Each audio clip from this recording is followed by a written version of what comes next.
This is a chapter that comes up a lot when you're talking about nudism in the Bible, and it's kind of hard to believe it took me this long to get to it.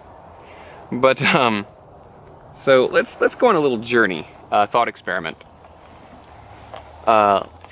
Imagine a world where the most basic outfit you can buy, like a t-shirt and shorts, costs you upwards of $200, $500. It's a different world, and now imagine you're flat broke. You've got 6 hungry kids at home. The house is kind of falling apart, and your in-laws just moved in because your father-in-law can't work anymore. And your wife's at home. She's always talking about how you just got to do more for the family, and you know, you're really struggling. You don't know how you're going to eat next month because of the current situation. And so your salary is really low. If you damage your clothes, the repairs alone are gonna cost a lot, and then if you ruin your clothes, you're actually gonna be out, you know, at least 3 digits, at least 3 figures, just to get a new set of clothes. Not to mention that the cold weather's coming on, winter's around the corner, and you've got to think about that. Now, your occupation is a fisherman. Okay, so part of your job is being around fish hooks, and part of it is being around the splintery lumber of the upper deck of a fishing boat, or the only deck, as it would have been with smaller boats. All these splinters in the lumber, you've got all the fishing hooks, but then also your job is to physically wrestle with stinky, slimy fish all day in the heat. So you're gonna be covered in dirt, grime, slime, sweat. You're not gonna smell great. And some of this is really going to get down into the fibers of those clothes. So let's say you go out, it's Sunday morning, you just finished Shabbat. Monday morning, you go out into the world, you're going to work, you're going to have a nice work day. You go out to the boat, you got your t-shirt and shorts on, which was one garment back in the day. It was, you know, a huge t-shirt that went down to your knees essentially. And so you get on the boat, someone looks at you funny and says, hey Bob, you sure you want to you sure you want to wear that? Yeah, I'll be good, bro. It's gonna be great. So you go out there, and you've got your fish hook, and you're swinging around. You throw it out there. You catch a fish. You're pulling it up. That's awesome. And you get the hook out of the fish's mouth, and it catches on your sleeve, and you're like, oh! And you slowly, carefully working it out of there, and oh, okay, close call. That was almost a big rip. So we put the hook down. Now it's time to work as a team and get the net. You pull the net out, and it splashes on you. You get all this brown helicopter. And you get splashed with all of this brown muck on your chest and belly, and it's running down your legs, and it stinks really bad. That's not great, and so you're splashing water on yourself trying to get it off, and it still stinks. And so you grab the net, you throw it over, you get the fish, you start hauling this net up hand over hand, you get the big lump of fish over the side of the boat. Now you got to sort the fish. Your hands are slimy up to the elbows, and you're trying to deal with all the fish, and some of the fish are dead by the time you get to them. You're throwing them overboard, then you got to get back to port, and you got to try to sell the fish, and you're covered in slime all day, and eventually you just stink. And your BO is out of this world, man. And so you get home, your wife sees you or smells you coming down the street, and you make it to the door of your house, and she puts her hand out, just goes, so you pull your tunic off, you put it over her hand, and then you go hang out with the kids and wash up, and you're working on supper while she goes out to the creek around back, and she starts running your tunic over some sandstone rocks in the creek. She brings it back up, no big deal. But then she tells you the next morning, hey, your tunic got really worn yesterday on those river rocks. Maybe think about keeping it cleaner today, because winter's coming and we're gonna need that to stay together. So you can see where all this is going. If you were a 1st century fisherman and you weren't filthy rich or something, you weren't going to wear much of anything out on the boat. A lot of fishermen were actually naked. We know this historically, not just from the biblical text, which we'll get into, but we also know it from other historical sources and even artwork. Here are some examples of artwork that show what fishermen typically wore on their boats.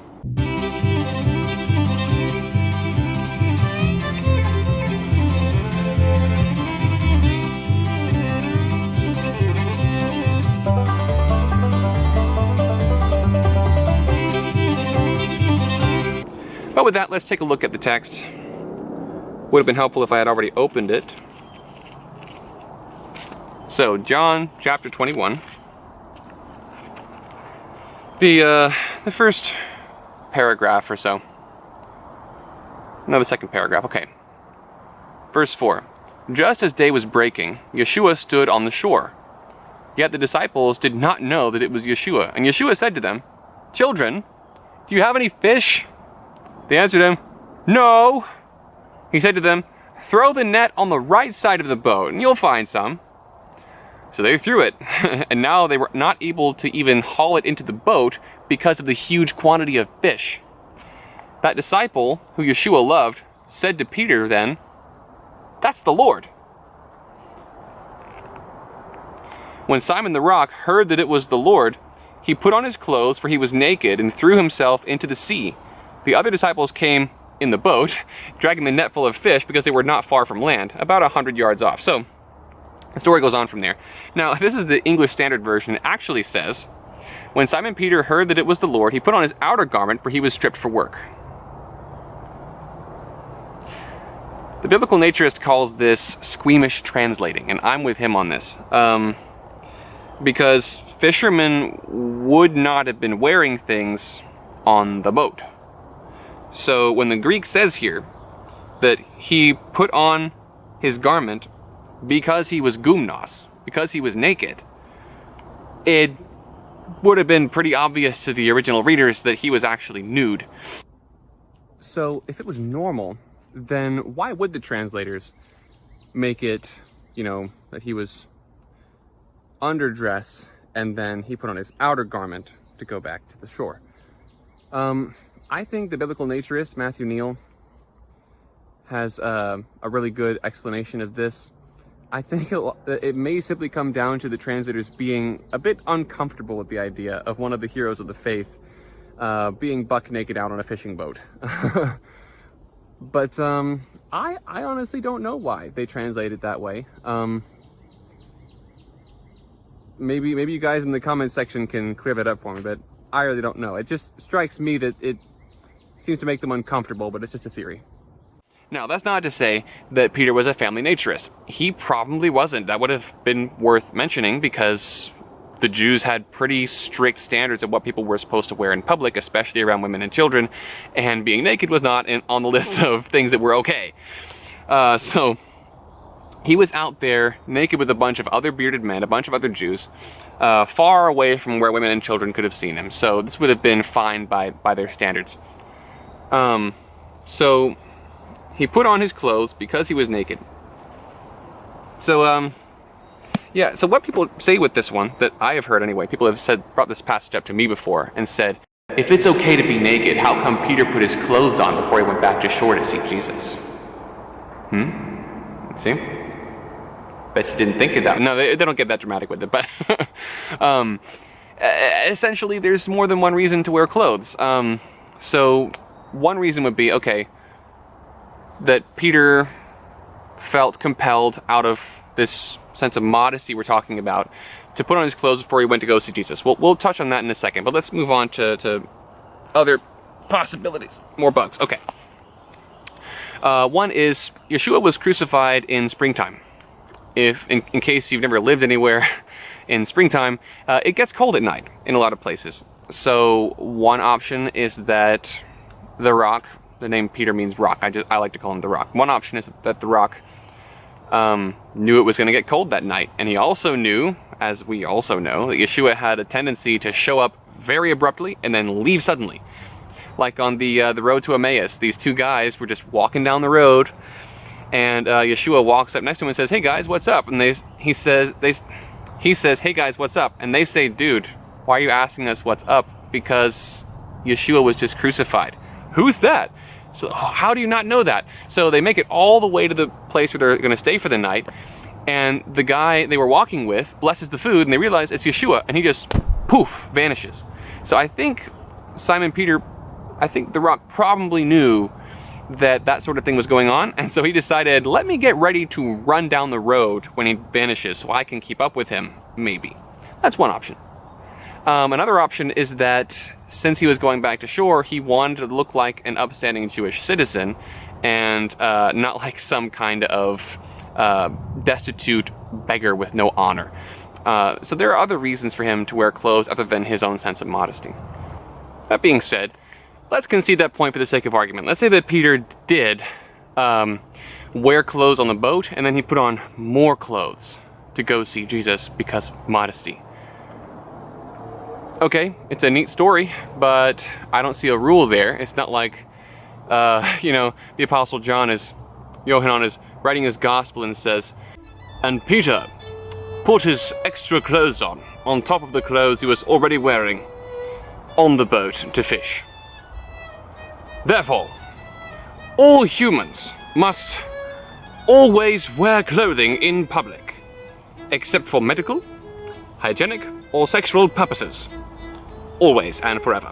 He didn't say that. It's not like he took a little aside and told us that there was this rule that Peter became the exemplar of. There's nothing like that in the text. So even if we concede that Peter did do these things for the exact reasons that Christian textiles want it to be, it still doesn't mean anything for the rest of us, morally speaking. It just tells us that Peter felt that way, not that we should necessarily feel that way. So ultimately, even if we give them everything, it still doesn't give them what it would need to give them for nudism to be immoral, according to the text. Oh, speaking of which, that's actually something I forgot to mention about 1 Timothy chapter 2 in that video from a while back. Even if we concede that 1 Timothy 2 is about not wearing things that lead men into sexual kind of mindsets, that wouldn't apply to naturist settings because naturist men simply don't react that way to the body. Okay, when I go to Cypress Cove, when I go to Indian Hills and I'm around naked women, my mind just doesn't go those places anymore. So according to 1 Timothy chapter 2, that's fine for these women to be naked around me because it doesn't do that to me. Now, for these women being around other kinds of men, it would apply to that, but I would say even without 1 Timothy chapter 2, that's just a matter of being a decent human being and not doing things that harm the people around you. What I've been telling people for years is you get the basic idea of modesty simply with love your neighbor as yourself. If the people around you are going to be offended or morally struggling because of what you're wearing, then think about wearing something else. With that, it's time for the Patreon shout out. This episode of Mudwalkers is brought to you by my generous supporters over on Patreon. Shout out to Nature Him, Todd, Jacob, Jay Sweets, Edward, John S, Joseph, Charlie, Lionheart, Jesse, Adam, Edward T, Nate, Jay Good, Cyan, John W, Clifton, Trev, Scott, None Here, Alan, Marty, Hank, Joseph G, and Flavio. I can't thank you guys enough for your contributions over on Patreon. You guys are lifesavers, you're my heroes. You're making this channel possible, you're making my work sustainable. So just in general, thank you for being patrons. It's so nice to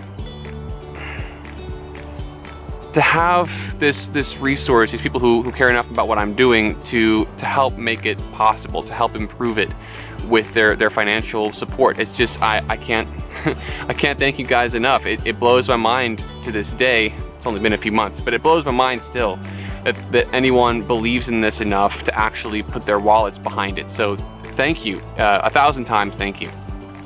If you haven't already checked out my Patreon link below, it's in the description. Do check that out. Do all the usual things. If you're on Rumble, hit the Rumble button, give me a heart on Vimeo, like, share, subscribe on YouTube, and wherever you're watching this, please share it. If you think this is worth listening to, if you think people need to hear this, by all means, send it to them. Look, I'm wearing pants, okay? Like, I'm not causing any kinds of big, crazy things in this video. I'm just talking to you directly about the Bible. See? Not scary. With that, I'll end the video here. Have a great day and be blessed.